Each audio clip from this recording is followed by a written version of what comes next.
जी मैं साहिल शर्मा और आज हम इस वीडियो में हर एक parents, social worker, teacher, advocate और सोसाइटी के जिम्मेवार लोगों को प्रगति करियर एकेडमी के बारे में बताना चाहते हैं कि जो हमारा मिशन एजुकेशन क्रांति है उसके तहत जुड़कर आप भी अपने स्टेट, डिस्ट्रिक्ट, समाज के बच्चों को ज़ीरो कॉलेज फ़ीस पर पढ़ा सकते हैं, जिनकी कॉलेज की फ़ीस की जिम्मेवारी हमारी प्रगति करियर एकेडमी की रहेगी। तो इस मिशन एजुकेशन क्रांति में हर एक वर्ग का बच्चा ज़ीरो ट्यूशन फ़ीस पर पढ़ सकता है। तो क्या आप भी हमारी संस्था के साथ जुड़कर अपने समाज के बच्चों का उत्थान चाहते हैं? तो जुड़िए प्रगति करियर एकेडमी से। आइए करते हैं आज के प्रोग्राम की शुरुआत। इस वीडियो के लास्ट तक बने रहें ताकि आप भी इस मिशन एजुकेशन क्रांति को समझ सकें और आपको भी इसमें फ़र्क करने में आसानी हो। जाएगी। काम की बात करते हैं। प्रत्येक व्यक्ति के जीवन में संघर्ष होता है। मोदी जी के जीवन में संघर्ष रहा। संघर्ष में कौन कहता है कि मोदी जी प्रधानमंत्री बनने से डायरेक्ट आ गए? कि कहते हैं कि कहीं झाड़ू भी लगाया है, लोग आरएसएस का प्रचार प्रसार किया है, बहुत दिनों तक उन्होंने कार्यक्रम किया, तब जाकर वो, मैं तो उसको सल्यूट करता हूँ, इतनी मेहनत करने के बाद आज देश सेवा में लगे हुए हैं। ठीक है, एक सिक्के के दो पक्ष विपक्ष होते हैं। राजनीतिक मुद्दा है ही नहीं, हमारा काम एजुकेशन का है, तो एजुकेशन पे बात करते हैं। हम बात करते हैं जो हमारा वर्क है हमारी ऑर्गेनाइजेशन का, केवल हायर एजुकेशन पे है। कोई संदेह में रहे कि सर प्राइमरी एजुकेशन के लिए कुछ दिलवा दो, कुछ नहीं है। उस शिक्षा पर हमारा काम है। हमारा जो ट्रस्ट है, जो चैरिटी है, वो 1882 एक्ट गवर्नमेंट के अनुसार रजिस्टर्ड है। हमारे पास टूवेल है, एटीजी है, नीति आयोग है, जितनी चीजें हो सकती हैं पॉसिबिलिटीज, सीएसआर है। फॉरेन का हमने लिया नहीं क्योंकि लेना नहीं है। ऑर्गेनाइजेशन है, हर तरीके से आपके सपोर्ट में है, गवर्नमेंट सर्टिफाइड है, रजिस्टर्ड है, वर्किंग है, मिनिस्ट्री में है, जो कुछ हो सकता है सब है। मैं ही रजिस्टर्ड हूं पहले, फिर आपको साथ कोलैबोरेशन में काम कर रहा हूं।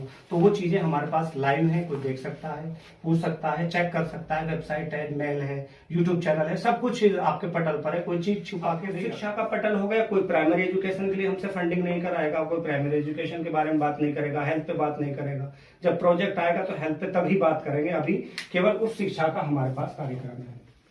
शिक्षा पे हिंदुस्तान का क्या सिस्टम रहा वो बात कर लेते हैं। भारत 1947 में आजाद हुआ। इससे पहले सत्ता अंग्रेजों के हाथ में थी, प्रत्येक जानता है, सबको पता है। और जो बताता हूँ, जो पढ़े लिखाए की जो ऑर्गेनाइजेशन था वो लॉर्ड मेकाले के हाथ में था। ठीक है, वो वहां को संचालन कर रहे थे। वो हमारे क्या थे, एजुकेशन मिनिस्टर थे। तो 1947 से पहले सिस्टम क्या था उसमें जाने की आवश्यकता नहीं है, क्योंकि वो डैमेज हो गया, हम आजाद हो गए। हमारे महापुरुषों ने हमें आजाद करा दिया, कोई आवश्यकता नहीं है वहां जाने की हमें किसी प्रकार की। तो सन 1947 के बाद सिस्टम कैसे चालू हुआ, और वो भी पढ़ाई का, वहीं से ही बताऊंगा आपको, तब समझ आएगा कि हाँ सर ने 47 से लेकर वर्तमान 2024 में हमें पहुंचा दिया है। वो पूरी कहानी आपको बताऊंगा। 1947 में जब देश आजाद हुआ, नेहरू जी प्रधानमंत्री बने, और उसके बाद में भारत में शिक्षा के लिए क्या हुआ, एक बोर्ड गठित हुआ जिसको कहा गया है एनईपी, नेशनल एजुकेशन पॉलिसी। ये गठित हुआ कि भैया कॉलेज भी चलाने हैं, शिक्षा का प्रचार प्रसार करना है, स्कूल्स भी खोलने हैं, और शिक्षा के बहुत सारे मंदिर हमें चलाने हैं। तो बोर्ड गठित हो गया। यह हो गया एनईपी, नेशनल एजुकेशन पॉलिसी नाम दे दिया गया उसको सेंट्रल गवर्नमेंट से। यह हो गया। ये इसके आधार पर भारत में शिक्षा का चलायमान होता रहा, धीरे धीरे चलता रहा। अब तक चलता रहा। कब तक चलता रहा एनईपी? सन 2002 तक। इसी के बाद कोई चेंजिंग नहीं किया। वैसे हमारा संविधान लचीला है, हम समय समय पर उसमें अनुच्छेदों में, प्रक्रिया में परिवर्तन कर सकते हैं। ऐसा संविधान है भारत का, क्योंकि भारत में प्रजातंत्र है। एनईपी जब पॉलिसी हुआ तो 2002 तक कोई छेड़खानी इससे नहीं की गई, ये ऐसे ही चल रहा था। शिक्षा को पहले संवैधानिक अधिकार कहा गया। क्या कहा गया शिक्षा को? सन 47 से 2002 तक एजुकेशन हमारा एक संवैधानिक अधिकार था। हमारा अधिकार है ये सब शिक्षा लेना, संवैधानिक था। लेकिन अब 2002 में क्या हुआ, अनुच्छेद नंबर था 82। अनुच्छेद नंबर क्या था? 82। अब चेंज किया गया। क्या चेंज किया गया? जो संवैधानिक अधिकार था उसको आरटीई कर दिया, राइट टू एजुकेशन, मौलिक अधिकार कर दिया। देखो एनईपी में चेंज किया गया, राइट टू एजुकेशन कानून लाया गया। और इसमें भी एक कानून लगा दिया, आर्टिकल 21A। ये कानून है, कानून से बड़ा कोई नहीं है सर। अगर मुख्यमंत्री भी कानून के साथ खिलवाड़ करता है तो जेल की सलाखों के पीछे होता है। हिंदुस्तान में किसी भी देश में कानून से बड़ा कुछ नहीं है, मेरी नजर में कानून से बड़ा कुछ नहीं है। प्रधानमंत्री है, अगर कहीं हत्या कर देते हैं और उसकी क्लिप्स आ जाती है तो डेफिनेट जेल में जाएगा। ये प्रजातंत्र का रूल है। तो कानून से बड़ा कुछ नहीं है। सन 2002 में 1882 नंबर अनुच्छेद में चेंजेस किया गया, राइट टू एजुकेशन पॉलिसी लाया गया और आर्टिकल 21A बना दिया गया। अब आर्टिकल 21A क्या है, इसमें विषय में बात करते हैं। आरटी ने क्या कहा, आरटी क्या कहता है और आर्टिकल 21A का मतलब क्या है। ये सर मेरी कोई मन घड़त कहानी नहीं है, आप अभी भी गूगल करके सर्च कर सकते हैं, NET आरटी 21A। इसमें यह कहा गया, सेंट्रल गवर्नमेंट ने क्या कहा, सेंट्रल गवर्नमेंट ने कहा कि जो बच्चा 6 से 14 वर्ष तक का है, 6 से 14 वर्ष तक राज्य सरकारों को, पूरा लिख रहा हूं, राज्य सरकारों को गवर्नमेंट स्कूल्स में मुफ्त एजुकेशन देनी है। क्या देनी है, मुफ्त एजुकेशन देनी है। सेंट्रल गवर्नमेंट से आदेश आया आरटी 21A के अनुसार कि जो 6 वर्ष से 14 वर्ष के बच्चे हैं हिंदुस्तान में, कश्मीर से कन्याकुमारी तक, उनको गवर्नमेंट फ्री पढ़ाएगी राज्य सरकार। और बजट कौन देगा, केंद्र सरकार देगा। किसके अनुसार देगा, NEP का बजट जारी होगा, राज्य सरकारों को मिलेगा, जैसे कि निर्मला सीतारमण ने वर्तमान में भी किया। शिक्षा के लिए इतना बजट दिया हमने, रेल मंत्रालय के लिए इतना बजट दिया, हर चीज के लिए बजट आता है। कहां से सैंक्शन होता है, सेंटर से। कहां से मिलता है, सेंटर से। कहा स्टेट गवर्नमेंट में, स्टेट गवर्नमेंट से आते आते नीचे मेंबर तक भी बजट आता है। लाइट लगानी है, ब्लॉक मेंबर को बजट आया। कहां से, सेंटर से चला था। कहां से चला था, सेंटर से। तो हमारे लिए क्या बजट आया शिक्षा के लिए, कि राज्य सरकारें अनुबंधित हैं इस चीज पर कि 6 से 14 वर्ष तक के बच्चों को मुफ्त पढ़ाएगी। 6 से 14 वर्ष के बच्चे मतलब कहां से, प्रथम कक्षा से लेकर 12वीं तक उसको एजुकेशन मुफ्त होगा। और ये भी डाला गया कि आप खिचड़ी भी दोगे उनको, सूखा राशन भी दोगे, ड्रेस भी दोगे, NCERT की मुफ्त पुस्तिकाएं भी दोगे और उनको स्कॉलरशिप भी दोगे जातिगत जनगणना के आधार पर। ST SC OBC को स्कॉलरशिप भी आता है, अकाउंट्स में आता है, आता है नहीं आता। अब सर ये बात बताइए, ऐसा हो रहा है। तो ये प्रोजेक्ट हुआ कि कश्मीर से कन्याकुमारी तक भारत का, हिंदुस्तान का जो बच्चा 1ली से 12वीं तक मुफ्त एजुकेशन ले रहा है। आप सहमत हैं, आप सहमत है भाई जी। आपके राजस्थान में गवर्नमेंट स्कूल में पैसा लिया जाता है पढ़ाई के लिए नहीं। आपके लिया जाता है सर यूपी में, सर आपके बिहार में पैसा लेते हैं फ्री, और बल्कि देते हैं। तो ये कानून समझ में आया, आर्टिकल 21 समझ में आया। आर्टिकल 21 राइट टू एजुकेशन बताता है कि हिंदुस्तान में बच्चों के लिए एजुकेशन, स्कूली शिक्षा मुफ्त है। खत्म, ये कानून समझ में आ गया सब। कानून है, मुफ्त देगा राज्य सरकार, कोई पैसा नहीं ले सकती। ये बात खत्म हुआ। तो ये बात खत्म हुआ तो 1ली से 12वीं तक तो हमने कर दिया। तो इसको भी डिवाइडेशन किया गया, 1ली कक्षा से 5वीं कक्षा तक प्राइमरी एजुकेशन, सर राइट। छोटे छोटे स्कूल्स छोटे बच्चों के लिए खोजे गए, उनके लिए अध्यापक भी JBT वाले लगाए जाते हैं, जिसको BSTC बोला जाता है। फिर आगे चलते हैं, फिर बांटा गया सरकार ने 5वीं से, बीच में मिडल भी 10वीं तक कर दिया, इसको सेकेंडरी कहा गया। कहा गया सेकेंडरी। यहाँ पर अध्यापकों की भर्ती भी अलग ही होती है, BEd वाले लगते हैं। फिर आगे लाते हैं 10 से 12वीं तक, इनको इंटर कहा गया। क्या कहा गया, इंटर कॉलेज कहा गया। इसके लिए बड़े पोस्ट लेक्चरर लगते हैं बच्चों को पढ़ाने के लिए। तो भारत में जो एजुकेशन सिस्टम है इसको भी डिवाइड किया गया, primary education, secondary education, inter education. तो अभी स्कूली शिक्षा पर ही बात कर लेते हैं, जब तो जाएंगे आगे, प्रथम सीढ़ी से तभी तो ऊपर जाएंगे। तो अब मैं जैसे कि बता रहा था कि अब इसका रेशियो देख लेते हैं कि शिक्षा का सिस्टम आपके समझ में आया कि भाई NEP से चला है, अब ये इस पॉलिसी पे काम हो रहा है। अब फिर हम आए कि प्राइमरी एजुकेशन आ गए। भारत में जब बच्चा जन्म लेने के बाद 1ली क्लास में पढ़ने जाता है, 1ली स्कूल में पहला कदम स्कूल में रखता है, तो वो उसकी आंकड़े आ जाते हैं सरकार के पास। क्या जाते हैं, एकदम आंकड़े आते हैं, रेशियो आ जाता है। तो भारत में जो 1ली कक्षा से लेकर 5वीं कक्षा तक बच्चा पढ़ता है, वर्तमान 2031 दिसंबर 2023 की बात कर रहा हूं मैं, तो भारत सरकार के पास आंकड़े आए कि हमारा 94% बच्चा प्राइमरी एजुकेशन में एनरोलमेंट कर रहा है, कन्याकुमारी से लेकर कश्मीर से और लखनऊ से लेकर पंजाब तक 94% बच्चा एनरोलमेंट पढ़ जा रहा है। 6% अब भी गायब है। ठीक है, आप फिर सर 5वीं के बाद आगे एजुकेशन बढ़ती है, फिर 6वीं से आता है 10वीं तक। ये एजुकेशन जब आती है तो सर ये 74.30 रह जाता है सेकेंडरी तक। ये भी ठीक है भैया, अब बच्चा घटा है बढ़ा है, घट रहा है। जब इंटर की तरफ जाता है बच्चा तो ये एजुकेशन हमारी इतनी रह जाती है। सर आप भारद्वाज जी आप समझ पा रहे हैं पहली कक्षा से 5वीं कक्षा तक हिंदुस्तान का बच्चा 94% स्कूल गया। जब 6वीं से 10वीं तक आया तो 74 रह गया। जब 10वीं से इंटर में गया तो कितना रह गया? 64, 63, 40। ये मैं एग्जैक्ट आंकड़े गूगल के बता रहा हूँ, इतना रह गया।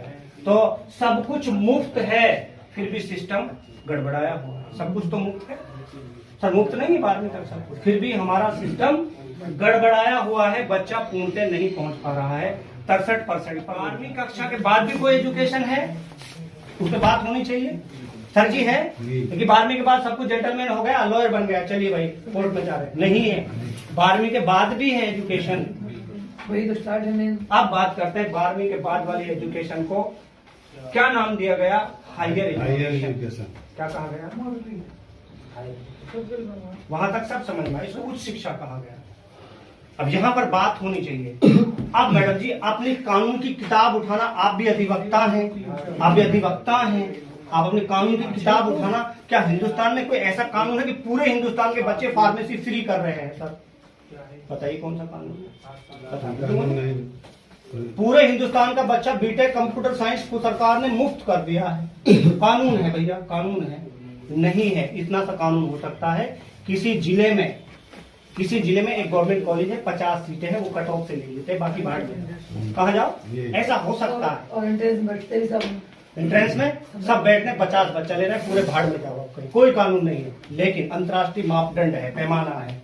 इसमें एक पैमाना बनाया अंतर्राष्ट्रीय GER, ये हमारा मुद्दा है, ग्रॉस इनरोलमेंट रेशियो। ये मुद्दा है, इसको लिख लीजिएगा। हम आपको जो दे रहे हैं इसी पे काम कर रहे हैं हम।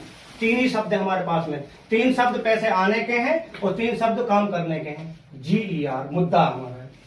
जैसे कहते हैं ना भैया, क्रांति लाना चाहते हैं GR में, ये मुद्दा है हमारा। अब अपने मुद्दे पे आए हैं। क्या है? Gross enrolment ratio, gross enrolment ratio, ये रेशियो, ये मुद्दा है हमारा, ये मुद्दा है। 3 शब्द हमारा मुद्दा है, ग्रॉस इनरोलमेंट रेशियो। ये क्या है? एक पैमाना है। एक क्या है? पैमाना है, मापदंड है। ये बताता है, क्या बताता है सर? ग्रॉस इनरोलमेंट क्या बताता है? ये बताता है कि कितना हिंदुस्तान का बच्चा 12वीं करने के बाद हायर एजुकेशन में गया। GR समझ में? GER अंतरराष्ट्रीय पैमाना है, ग्रॉस इनरोलमेंट रेशियो। ये सूचकांक है, आप गूगल करिएगा, गूगल में सारी चीजों को गूगल करवा कर सबको दिखाऊंगा कि भारत में कितना बच्चा 12वीं के बाद कुछ शिक्षा में गया।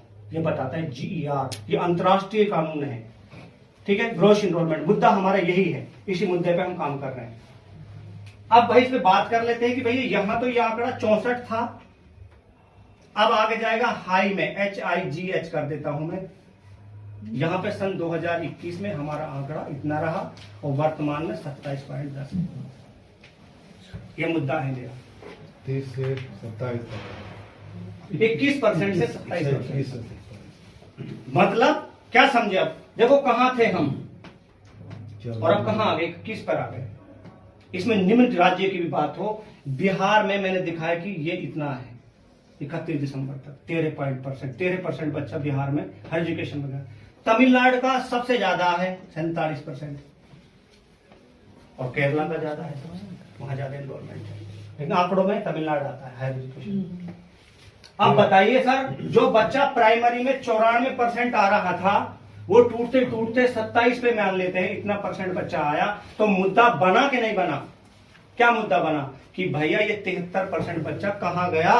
धरती खा गई, आसमान खा गई, क्या दिक्कत हुई? ड्रॉप हो गया, छोड़ गया पढ़ाई। साल वाला बच्चा जो विद्यार्थी था, उसका जॉब क्या था, प्रोफेशन क्या था, धंधा क्या था उसका? पढ़ाई, और से उसी से वंचित रह गया। अब या तो बनाओ उसको मजदूर,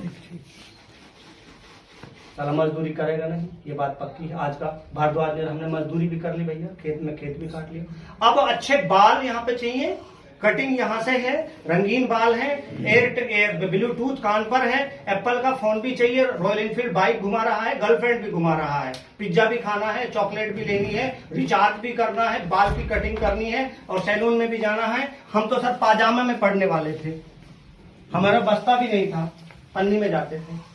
आज प्रोफेशनल बच्चा है, आज मजदूरी करने में शर्म आता है उसको। साला मजदूरी भी नहीं कर रहा, वो पढ़ भी नहीं रहा, क्या करेगा सर? 18 साल का अब वो तलाश करेगा सोर्सेस कि जल्दी सोर्स ऑफ इनकम क्या बने? सोर्स ऑफ इनकम क्या बने सर। अब वो सरेगा टटलू, एटीएम, हैकिंग, डकैती, राम सेना, भीम सेना, मुस्लिम सेना, ऐसी चीजें तलाश करेगा। क्रिकेट खेलेगा दिन भर, 2-4 बच्चियों को छेड़ेगा, बलात्कार पे उतर आएगा। जवान है ना, एनर्जी बच रहा है, क्रिमिनल बन रहा है, नेताओं की जिंदाबाद कर रहा है, तो देश वैसे ही बेड़गरक में जा रहा है। अगर इस 18 साल वाले बच्चे को हमने सही समय पर सही जगह बैठा दिया होता तो भारत में 10 GB चल रहा होता, 8G चल रहा होता। वैज्ञानिक हमें जो नेल कटर बनाने की आवश्यकता चाइना में नहीं पड़ती, चाइना से नेल कटर नहीं आता, हम ही बनाते हैं। हम सर इस मुद्दे पर ना चित्रा त्रिपाठी बात करती है, ना अंजना ओम कश्यप बात करती है। 2 मुल्ला बिठाएगी, 2 बाबा बिठाएगी, देश भर में राज धर्म की करो तैयारी, मुस्लिम आ रहे हैं, यहाँ मस्जिद का कांड हो गया, मंदिर का काम हो गया, ये सब लग रहा है हिंदुस्तान। ग्रोस एनरोलमेंट रेशो की बात कर रही थी निर्मला सीतारमण, उन्होंने कहा था कि हम ग्रोस एनरोलमेंट रेशो 2034 तक 40% लेने वाले हैं। चाइना पहले ही 55 पे खड़ा है, रशिया 80 पे खड़ा है, यूएस 85। नंबर 1 गाइडेंस ही नहीं है कि करना क्या है, कैसे करना है। मैंने आर्ट्स ले लिया, मैं डॉक्टर ही नहीं बन सकता, गाइडेंस नहीं है। कौन सी कॉलेज कहां पर है, कितना फीस है, स्कॉलरशिप कहां से आएगा, ऑनलाइन फॉर्म कहां भरूं, क्या क्या योजनाएं चल रही हैं, नहीं पता। मुद्दा है दूसरा इकोनॉमिक, आर्थिक मुद्दा है। पढ़ तो लेता मैं, सरकार ने मुझे 12वीं तक तो पढ़ा है, आगे काश मेरे लिए कोई ऑफर दे पाती तो मैं पढ़ पाता, पैसा नहीं है पढ़ने के लिए। इस मुद्दे पर reason of drop out the cases. तीसरा मुद्दा यहां पर बना कि अभिभावक है ना, जो पेरेंट्स हैं, वो भी ये कह रहे हैं यार चलो मैं खेती कर रहा हूं, खेत पे लग जा, चल दुकान पे लग जा। अभिभावक भी जागरूक नहीं है, उनको नहीं पता है कि इल्म से बढ़िया कोई भी ताकत नहीं है। कोई भी हथियार फेल हो जाता है इल्म और एजुकेशन के आगे, फेल हो जाता है सर। कलम की ताकत सबसे बड़ी ताकत है, इल्म में ताकत है, सब कहा है, ऋग्वेद में कहा है, कुरान में कहा है, हजरत ने कहा है, कृष्ण ने कहा है, तुलसीदास, सूरदास, सबने शिक्षा की बात की है। बताइए, ये शिक्षा ही सर्वोपरि है, सर्वधर्म है, ठीक है, ये इसको पता नहीं है। अब संसाधन भी नहीं है, पढ़ना तो ये चाह रहा था, तब तो गवर्नमेंट स्कूल पास में ही था, इंटर कॉलेज। अब बड़ा कॉलेज सरकार ने बनाया नहीं तो दूर जाना पड़ा, लड़कियों को तो कोई भेजता ही नहीं। बताइए, गांव वाला लड़के को आप लेके आइए दिल्ली पढ़ाने के लिए, कितने पापड़ पेलने पड़े। संसाधनों का अभाव है, इसलिए भी ड्रॉप हो जाते हैं बच्चे। 5वां क्या है कि सरकार भी उस ओर ध्यान नहीं दे रही है जितना देना चाहिए। संसाधन नहीं पहुंचाए सरकार ने गांवों तक। यूनिवर्सिटी गांव में है, कॉलेज गांव में है, यही कारण रहा। ये 5 मेजर कारण रहे कि बच्चा ड्रॉप होकर उस ओर नहीं जा रहा जहां उसको जाना चाहिए। ठीक है, हम उसका समाधान कर रहे हैं केसेस का। गाइडेंस पहला काम हमारा, पहला पर्सन भी हमारा गाइडेंस का था, उत्तर भी गाइडेंस का है। कोई भी एनजीओ हमारे साथ जुड़कर काम करेगी, पहले तो शिक्षा का प्रचार प्रसार करेगी, महत्व बताएगी कि शिक्षा ही सर्वोपरि है, सेमिनार्स करेगी। पहले 100% कॉलेज फीस साइड में हटाओ, पहले बताएगी लोगों को ज्यादातर। भैया जैसे आप देखो, बीजेपी को अब मान लो इलेक्शन लड़ना है, कांग्रेस को, तो राहुल गांधी न्याय यात्रा निकाल रहे हैं, तो हमारी न्याय यात्रा क्या रहेगी? सेमिनार्स, शिक्षा का देंगे। हम उससे बढ़िया कर रहे हैं, हम मोदी से बढ़िया कर रहे हैं। वो अपनी राजनीतिक रोटी सेकने के लिए कर रहे हैं, हम भारत का भविष्य तैयार कर रहे हैं। वो लड़ा रहे हैं मस्जिद बनाकर, मंदिर बनाकर, और हमारा राजधर्म होगा हर वर्ग को, हर समाज को जाकर एजुकेशन की न्याय यात्रा निकालेंगे। ऐसी नहीं निकालेंगे, सेमिनार्स करेंगे, बताएंगे कि बेटा पढ़ गया, एक बच्चा एक परिवार में पढ़ गया, एडवोकेट बन गया, फार्मासिस्ट बन गया, जीएनएम बन गया, नर्सिंग बन गया, इंजीनियर बन गया, तो उसकी बल्ले बल्ले, नहीं तो थल्ले थल्ले। ये बताएंगे बात जाकर हम। पहला किसी भी एनजीओ का काम है हमारे साथ कि जाए स्कूल्स में, कॉलेज में, आंगनवाड़ी केंद्र में, पंचायत भवन में जाकर सेमिनार्स करे, लोगों को शिक्षा के प्रति जागरूक करे कि पढ़िए, पढ़ाई से बड़ा कोई भी नहीं है। आपके हकों को दबाया जा रहा है, आप पे सही चीज नहीं आई जा रही है, पढ़िए आप। ये हमारा पहला काम रहेगा। ये काम आप भी कर सकते हैं, हम भी कर सकते हैं, ये भाई भी कर सकता है, कोई भी मदर एनजीओ जाकर ये काम कर सकती है, सेमिनार्स कर सकती है, पढ़ाई का महत्व बता सकती है। आसान है एकदम। तो एनजीओ का मतलब नॉन गवर्नमेंट ऑर्गेनाइजेशन, आप सरकार का एक अभिन्न अंग है, प्राइवेट संस्था है, आप सामाजिक काम कर सकते हो, कोई नहीं रोकेगा आपको, रजिस्ट्रेशन है आपके पास में। करिए आप सेमिनार हेल्थ पर, शिक्षा पर, लेकिन हम शिक्षा पर ही कर लेंगे तो हेल्थ भी सुधर जाएगा। पढ़ा लिखा होऊंगा ना, दारू नहीं पीऊंगा, पढ़ लिख गया तो अच्छा आहार खाऊंगा, जूस लूंगा समय पर, ठीक है। तो पहला मुद्दा क्या रहेगा हमारे ऑर्गेनाइजेशन का? गाइडेंस एंड सेमिनार बताना, शिक्षा का महत्व बताना। तो फिर उसको रास्ते बताना हमारे पास। अब दूसरा मुद्दा सर अब ये है कि मैडम जी गई या सर गए गांव में, हाँ भाई शिक्षा का महत्व है, सर मैं पढ़ रहा हूँ, पैसे दे दो ना जरा मेरे। भाई हम गांव के 50 लोग बच्चे पढ़ाना चाहते हैं, पैसा दे दो, पैसा नहीं है भैया। तो आप पे इसका उत्तर है सही, आप पे उत्तर है। 50 लोग के बच्चे तैयार हो गए, आपकी भाई आपने सेमिनार किया, बड़े मन से भाषण दिए, और फिर वो कहने लगे कि भाई पैसा नहीं है, पैसा भी जरा दे दो। 50 लोग फार्मासिस्ट करने वाले तैयार हो गए, तो आपके इसके पास उत्तर है सर जी, 50 बच्चों की फीस दे दोगे आप दे दोगे भैया? नहीं दे देंगे, अरेंज करेंगे या मतलब संस्थाओं से या एनजीओ वगैरह। आसान नहीं है वो, कौन सा दे देगा? कोई रोड पे पड़ा है, आप लोन के लिए फाइल लगाओ तो आपके जूते घिस जाएंगे, बैंक वाला देगा नहीं। ये मुद्दा मेन है जो हमारे पास है। मेरे पास अपना कोई कॉलेज नहीं, मेरे पास अपना कोई कंपनी नहीं, मेरे पास एक सिस्टम है। जैसे आप समझते हो ना, एक एक चीज बताऊं आपको मैं, जैसे जोमेटो, उसके पास में कोई अपना कोई रसोई घर नहीं है ना, ओला के पास। अगर ओयो है, ओयो के पास में कोई अपना कमरा नहीं है। मेरे पास कोई कॉलेज नहीं भैया, फिर आप में मत रहना सर, आप भी कभी कंफ्यूजन में हो जाओ। मेरे पास कोई कॉलेज नहीं, मेरे पास सिस्टम है भाई, बस मेरा कोई कॉलेज नहीं। लेकिन अगर मैं एक कॉलेज बना दूं, साहब का एक कॉलेज है, मैडम का एक कॉलेज है, कितना बच्चा पढ़ा पाओगे आप? 1000, 500, 200। अब मुस्तकीम बेसर 5000 बच्चे पढ़ा सकता है। मैंने कॉलेज नहीं बनाया, कॉलेज बनाने की क्या जरूरत है? कॉलेज का मालिक मुस्तकीम बेसर है, जहां खड़ा हो जाता है सीट मिलती है। क्यों? क्योंकि मेरे पास सिस्टम है। दिया गाइडेंस तो कर दिया, अब उसकी आर्थिक स्थिति पे बात करते हैं, क्या उसको चीज चाहिए। इसको हम 2 शब्दों में ले लेते हैं। भारद्वाज जी आप 5 मिनट और कष्ट कर ले सर, फिर आप फोन देखेंगे हम।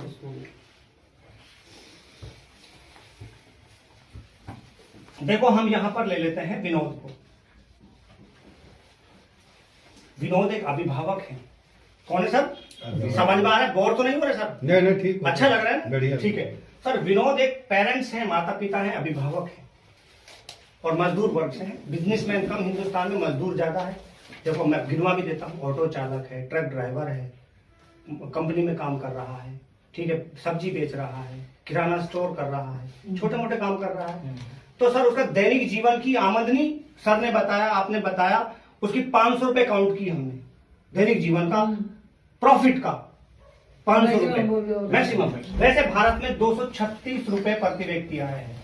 प्रति व्यक्ति इतना कमा लेता है भारत में पर डे, ये भी आंकड़े मेरे पास है। लेकिन हमने उसका 500 रुपए मांगा। विनोद सिस्टम कहाँ दिक्कत है, बस अब 5 मिनट में खत्म कर देंगे। ये 500 रुपए कमाता है, इसके पीछे आप देखिए विनोद के साथ में इनकी पत्नी है, धर्मवती है, ठीक है। अब इसका लड़का अमन है, इसकी लड़की है यहाँ पर कृष्णा, ठीक है। अब यहाँ पर छोटा नन्नू भी है और मुन्नू भी है, माता जी हैं और दादाजी हैं, सब परिवार है 10-15 का। ऐसा परिवार है हमारे, क्योंकि हिंदुस्तान में एक बड़ा परिवार भी होता है, कोई अकेला नहीं रहता, सब साथ में रहते हैं। 500 रुपए की आमद है। अगर 30 दिन लगातार मेहनत किया तो 15,000 रुपया कमाया। पूरे साल काम किया तो 180 कमाया।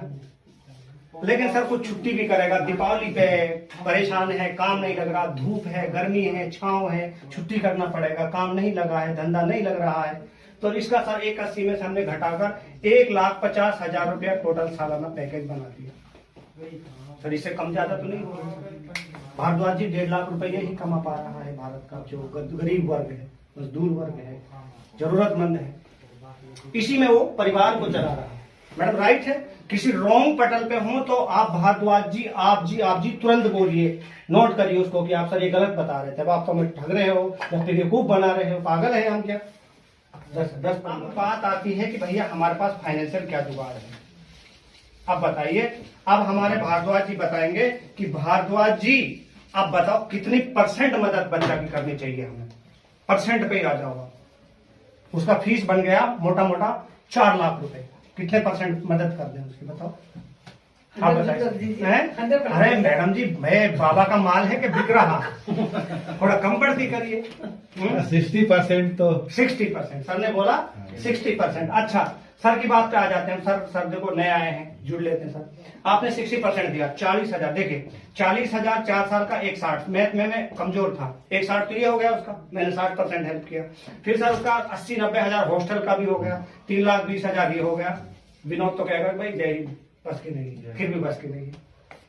अब 60% मांग रहे हैं सर, ज्यादा मांग रहे थे। ठीक है, हमारे ऐसा कंसेप्ट बनाया 70%। भाई बहुत ज्यादा हो गया सर, नहीं पढ़ा पाएगा ना, नहीं पढ़ा पाएगा, क्योंकि अब भी तो दिक्कत है 160 तो उसको फीस भरना है। अब हॉस्टल का तो कोई बाप भी नहीं दे सकता, गवर्नमेंट भी नहीं दे सकती, पेट का तो अभी रोटी बुक्स खिला। है और मतलब खाने का है, हॉस्पिटल का, सबका है सब। लेकिन हमने सिस्टम बनाया, इसलिए आप हमारे साथ बैठे हो भारद्वाज जी। हमने सिस्टम बनाया, हमने कहा विनोद से कि विनोद आप दोबारा इसी कॉलेज में आओ, उसी कैंपस में आओ जहां से आप इतने सारे झमेले आपको दिए थे बनाकर, आप वहां आओ। हम आ रहे हैं विनोद के पास। विनोद 500 रुपए कमा रहा है, हमने कह दिया कि 200 रुपए दे आओ। इसमें भी लॉजिक है सर, इसको भी समझना पड़ेगा थोड़ा सा। मेरे जो इंस्टीट्यूशन है वहां पर 90,000 रुपए से हॉस्टल फीस कम नहीं है जहां मैं पर्चे पढ़ा रहा हूं। अब यहाँ अगर इसको मैं लूं, एग्जाम फीस लूं, बुक्स लूं, फिर भी ज्यादा जा रहा है। मैंने कह दिया हर एक इंस्टीट्यूशन से, अगर आपको फंड चाहिए, बच्चा चाहिए, बैठे बैठे चाहिए, तो मेरा बच्चा वही अंबानी वाली रोटी खाएगा और सिर्फ 200 रुपए पर डे।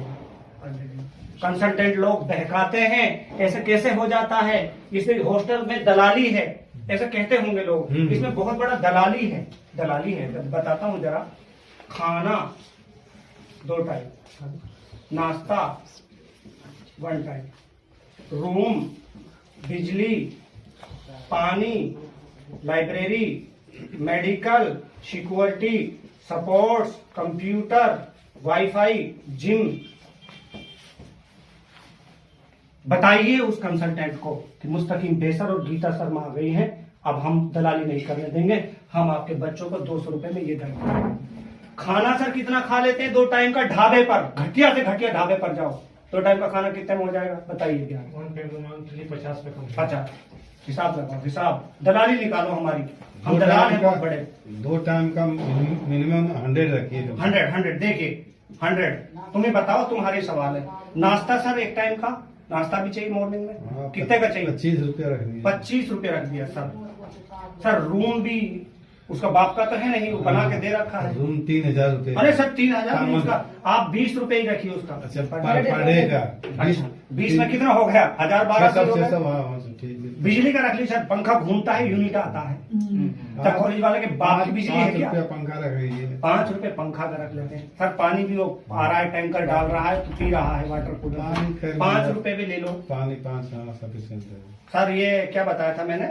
Medical facility. बीमार हो गया तो उसको भी चाहिए। अब बच्चा बिहार का है, अब इनका बच्चा बीमार हो गया भारद्वाज का, भागेंगे ये दिखाने के लिए? कौन दिखाएगा? कॉलेज वाले कॉलेज दिखाएंगे। 10 रुपए के उसका मेडिकल भी लगा ले। गार्ड भी खड़ा है, गार्ड खड़ा है एकदम चौड़ा है, क्योंकि उसको तनख्वाह जा रहा है। कब से जाए, कौन निकालेगा तनख्वाह? बच्चा ही देगा। सिक्योरिटी है, बड़ी टाइट सिक्योरिटी है भैया। एंट्री करो, अभी सर वेटिंग में बैठिए, ऐसा कहता है ना, बैठिए अभी सर वेटिंग में, साइन कीजिए, टाइम डालिए। इसका भी चाहिए, सपोर्ट्स का भी चाहिए, जिम का लगा लो सर, जिम का तो 1,000 रुपए महीने। हमने क्या कहा विनोद से कि विनोद चिंता ना कीजिए, आपका बच्चा उसी डॉक्टर एमसीसी सक्सेना में पढ़ेगा, वीजीआई कैंपस में पढ़ेगा, एबीबीएस में पढ़ेगा, बाबू बनारसी दास कॉलेज में पढ़ेगा, यूनिवर्सिटी में नहीं, होम स्टर्लिंग में पढ़ेगा। और वहां पर सेठ जी का बच्चा भी उसी टेबल पर खाएगा, उसी टेबल पर पढ़ाई करेगा, और तुम्हें सिर्फ अपनी पॉकेट से 200 रुपए निकालने की जरूरत है डाइट प्लान पर। ये 72,000 रुपए देना ही देना है। क्या और खर्चे भी हैं? हाँ, क्यों नहीं है भाई, मेरी तरफ से सब नोट कर लो, इसलिए मैंने आपको बुलाया है। सिर्फ बच्चे का 100% कॉलेज फीस जाएगा। एक चीज में एक उंगली करता हूं, ईश्वर एक है, मालिक एक है, मैं किसी को पेन भी देने वाला नहीं। कॉलेज का कितना जाएगा इसको पूरा समझिए, इसको पूरा समझिए कि सर खाने में दलाली तो नहीं है 200 रुपए में? बता दीजिए, बात का सवाल कीजिए, दलाली हो तो बताइए कि दलाली मार रहा हूं। 200 रुपए में कोई दलाली नहीं, इतनी चीजें उसको मिल रही थी। अब मैं बात करता हूं कि मैं क्या देने वाला हूं। तो एक चीज पूरा लिखूंगा, देखो, ये कॉलेज का 100% फी, एक बात तो ये point number 1, NOC with on the support all course. इन चीजों की मैं गारंटी लेता हूं मंच पर खड़ा होकर अधिकारी के सामने। हमारे जब IPS अधिकारी बैठे होते हैं तब मैं गारंटी लेता हूं। मैं कहता हूं आपका कॉलेज फीस जाएगा 100%, NOC के साथ में जाएगा, नॉन ऑब्जेक्शन सर्टिफिकेट से जाएगा, ऑन द सपोर्ट जाएगा, पूरे कोर्स का 1 टाइम जाएगा। लिख कर देंगे कॉलेज से आपको कि फीस भर गया है, इसके बाद पेन भी नहीं दूंगा। अब खर्चे हैं, एग्जाम फीस इसका है, बुक्स का है, अब इसका ड्रेस का है, ये भी आ जाता है। मैंने कह दिया लास्ट भी कुछ है हमारे पास में, 80 से कम तो लगने वाला ही नहीं है हमारे पास में, और ये बड़े कोर्स में 90 तक जाएगा, इससे ज्यादा 0 भी नहीं जा सकता। ये आप 4 किस्तों में भर दीजिएगा, एग्जाम फीस तो बाद में आती है। क्या मतलब ये समझ में आ रहा है क्या बताया आपसे? मतलब 90 से ऊपर नहीं जाएगा, 80 से नीचे नहीं जाएगा, 4 किस्तों में इंस्टॉलमेंट दे सकते हो, हर चीज फीस, बुक्स का, एग्जाम फीस सब है। 80-90 से ऊपर नहीं जाएगा। यही ना सर? 72,000 आपकी पॉकेट में नहीं आए, बच्चा खा रहा है, 3 टाइम खाना, नाश्ता, रूम, बिजली, पानी, जिम सब कुछ कर रहा है, आपके पास आया वो। अब एग्जाम देगा तो यूनिवर्सिटी किसी बाप की नहीं, वो एग्जाम फीस भी लेगी। मैं क्यों एग्जाम फीस की सिरदर्दी लूं भैया? मैं ड्रेस की क्यों लूं, कपड़े की क्यों लूं? तो मैंने कहा कि क्या लिमिटेशन है 72 में, 8 तो ऐड कर दीजिए एक्स्ट्रा खर्चा। अगर आप BSc नर्सिंग जैसा कोर्स करोगे तो एग्जामिनेशन शुल्क ज्यादा है, 80 से 90 के बीच में हिंदुस्तान के हर विनोद के बच्चे को पढ़ा देंगे इंस्टॉलमेंट। 90 में जाएंगे कम से कम सारे खर्चे सब कुछ पर लगा। Year course. लेकिन सर ये कुछ एक कोर्सों में है यहाँ पर, जैसे मान लो आप BLLB है अपना 80 में है, BCom है 80 में है, लेकिन अब जैसे मान BPT कोर्स आ गया, वैसे ही ऑलरेडी एग्जामिनेशन फीस जाता है। तो मैंने कहा कि कम से कम 80 से 90 के बीच में हमारा बच्चा चहचहाएगा, पढ़ेगा, खाएगा, पिएगा, जिम करेगा, स्कूटी लेगा। और खास बात सर, यूपी में क्या दिक्कत है मुझे, ये मेन पते की बात है। यूपी में मुझे क्या फेस करना पड़ा, क्योंकि मैं यूपी सर कमरे में बंद नहीं होगा, मंच से दहाड़ा हूं मैं यूपी में, मंच से। तो क्या लोगों ने कहा कि लोग स्कॉलरशिप खा जाते हैं, ये मुद्दा था यूपी सर ये मुद्दा और भी आया इसमें, स्कॉलरशिप खा जाते हैं, अपने कॉलेज के उसमें ले लेते हैं, बच्चे को नहीं मिलती है। दूसरी चीज बच्चों से काम करवाते हैं। काम कर। नहीं, अब तो ये हो गया है, सुनिए। बच्चे के अकाउंट्स में पैसा जाता मेरी है, बात खाने का या कोई सवाल ही नहीं। हमने कहा न लोन है, न डोनेशन है, न ही स्टूडेंट क्रेडिट कार्ड है। हाँ, तो पूछ रहे हैं वो क्या है ये बता दीजिए। मेरी बात सुनिए, फॉर्म लाइए। जब वो बच्चा रजिस्ट्रेशन करता है, government scholarship drown student account directly लिख के दे रहा हूं कि आपकी स्कॉलरशिप आपके डायरेक्टली अकाउंट में आएगी। कोई कॉलेज मुस्तकिम बेसर SSG कोई डायरेक्टर आपका कॉलेज का स्कॉलरशिप नहीं रख सकता, और नहीं मैं उसकी गारंटी ले सकता। अगर कोरोना काल चालू हो गया और सरकार ने उसको स्कॉलरशिप नहीं दी, बच्चा पता है पेरेंट्स क्या कहेगा, गीता जी जरा बच्चे का हॉस्टल फीस भरना था, स्कॉलरशिप नहीं आया, दिलवाइए उसको। तो मैं झंझट में भी नहीं करना चाहता। आती है तो रखिएगा, नहीं आती है तो मैं गारंटी नहीं देता। आपके कोई डॉक्यूमेंट्स अनकम्प्लीट है तो कैसे मिल जाएगा? आपकी इनकम ज्यादा है तो कैसे मिल जाएगा?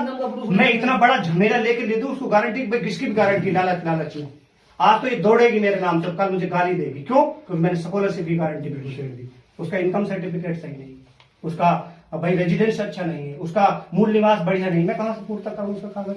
अगर आप एलिजिबल हैं 100% आपको मिलेगा, कोई नहीं रोक सकता। अगर आप नहीं दे रही सरकार तो हमारे जिम्मे कुछ नहीं मांगता, आप उसे गारंटी नहीं लोगे स्कॉलरशिप। आपके कॉलेज का 100% फीस है ये। आप पूछे तो क्या क्या मांगते, क्या है? तो फिर ये ना लोन है ना डोनेशन है, ये आपकी 100% कॉलेज फीस है जो हमारी संस्था द्वारा भरी जा रही है, और वो भी बताऊंगा कहां से दी जा रही है। रुकिएगा, समझ में आ गया जी। अभी तक कोई बच्चे से पैसा ठगा लूटा, सारा सिस्टम क्लियर है, बच्चा क्लियर है एकदम, बच्चा पढ़ने लग गया हमारा, चाह रहा है। अब बाकी बच्चों को कैसे पढ़ाएंगे, क्या कुछ व्यवधान है? ठीक है, बच्चा पढ़ लिया एकदम, स्कॉलरशिप भी ले रहा है, हमने भी दे दिया लिख कर एक टाइम में, समय में हमने उसको बता भी दिया बेटा इतना तो लगेगा ही लगेगा।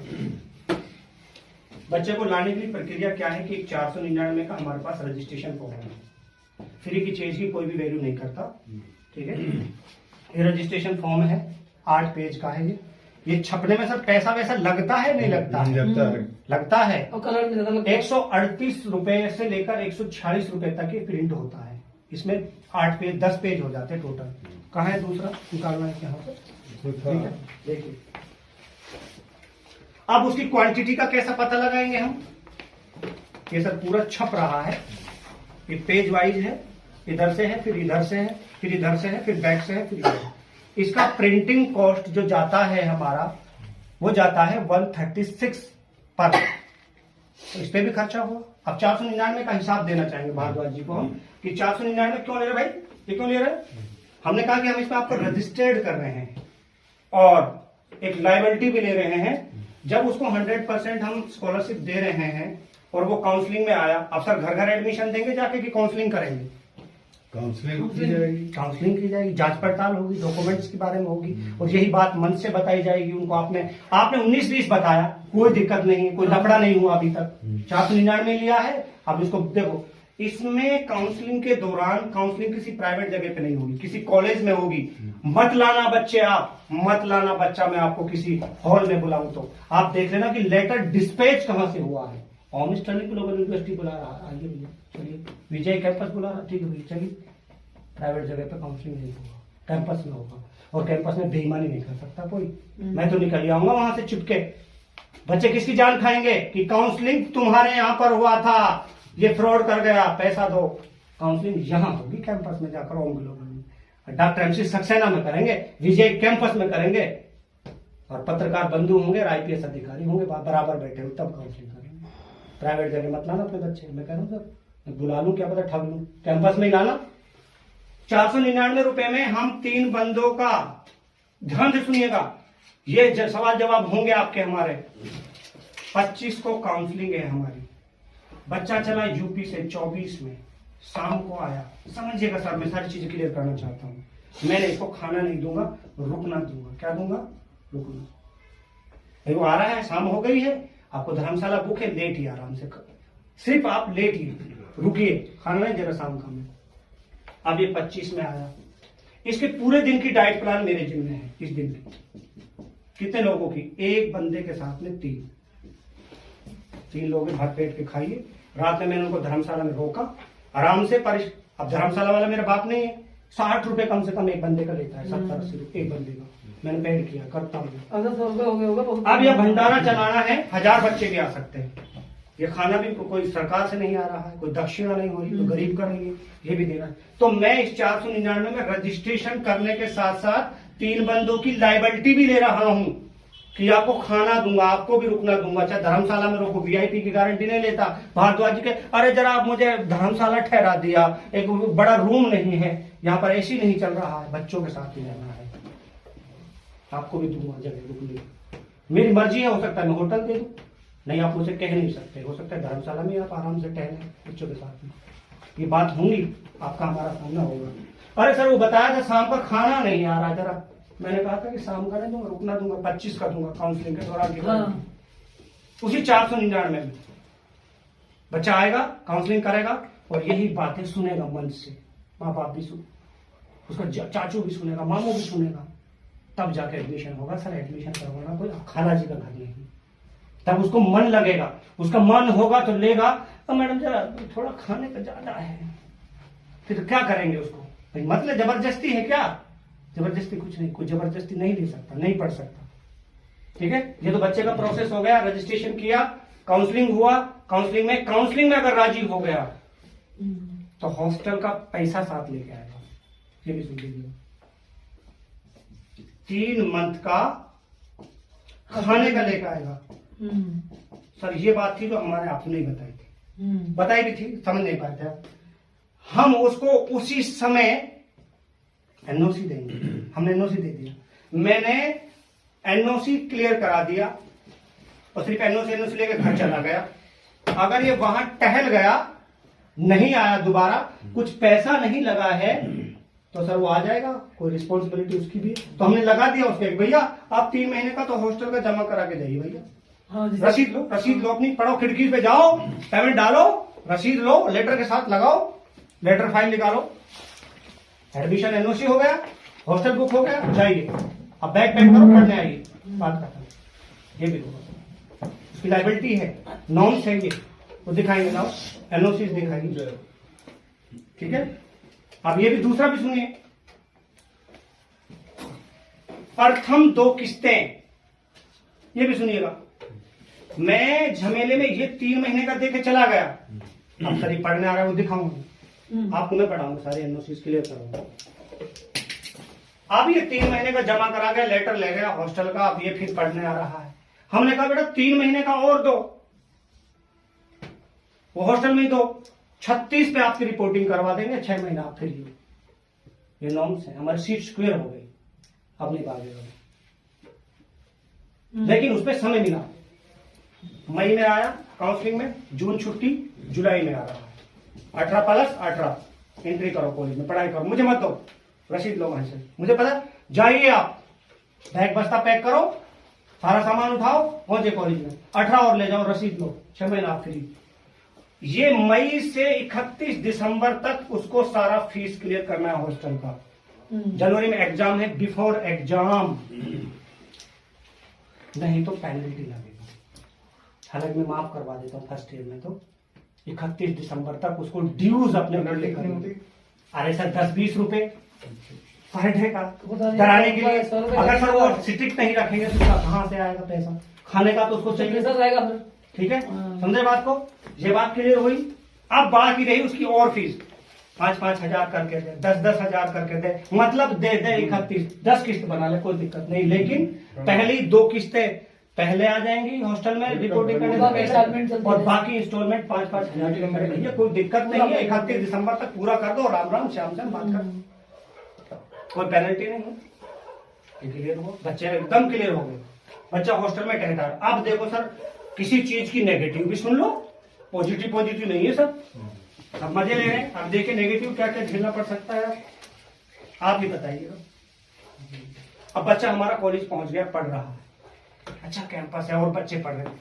सर कॉलेज में कोई एक ही बच्चा होता है, कितने हो सकते हैं, कोई भी इंस्टीट्यूशन ऐसा नहीं है 1500 सीटें। अच्छा हमारा गया जी, हमारा गया अमन गया पीजीआई कैंपस में, एकदम फ्री, सब कुछ फ्री है, सिर्फ खाने का 18 दे रखा है।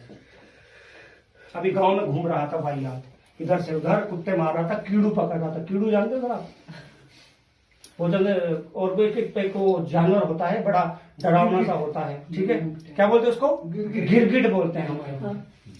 अब ये जाकर साला कैंपस में सिक्योरिटी भी है, अब यहाँ फंस गया, जाके बाहर नहीं निकल रहा है, 24 घंटे घंटी बज रहा है तो खड़ा होना पड़ रहा है, फिर हॉस्टल वार्डन है जगना पड़ रहा है, घंटी बजा तो खाने जा रहा है, घंटी बजा तो क्लास में जा रहा है।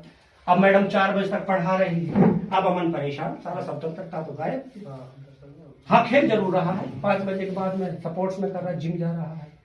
अब गीता जी का फोन आता है कि अमन रो रहा है, मन नहीं लग रहा है, इसके पैसे वापसी करवा दो सर, घर भेज दो इसको। अब हमारा आपका झगड़ा शुरू हो जाएगा, आपके पास पेरेंट्स घर जा रहा है, मैडम जी बिल्कुल सुसाइड करने को तैयार है, मन नहीं लग रहा है, पानी नहीं पच रहा है, दस्त लग गया है,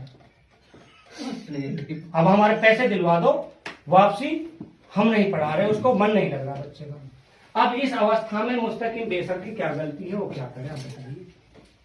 18,000 देकर माँ बाप तो एकदम चौड़ा क्या रहा है उसके पास में, सर वो 18,000 दिलवा दीजिएगा जरा, और वो बच्चा जरा मन नहीं लग रहा, नहीं कहेगा सर, नहीं कहेगा। अब साला तू हमारी 4 लाख की एनओसी पे लात मार के आ रहा है, तो हमें लात मारनी चाहिए तुझमें भी। ये लड़ाई, ये नेगेटिव पॉइंट है।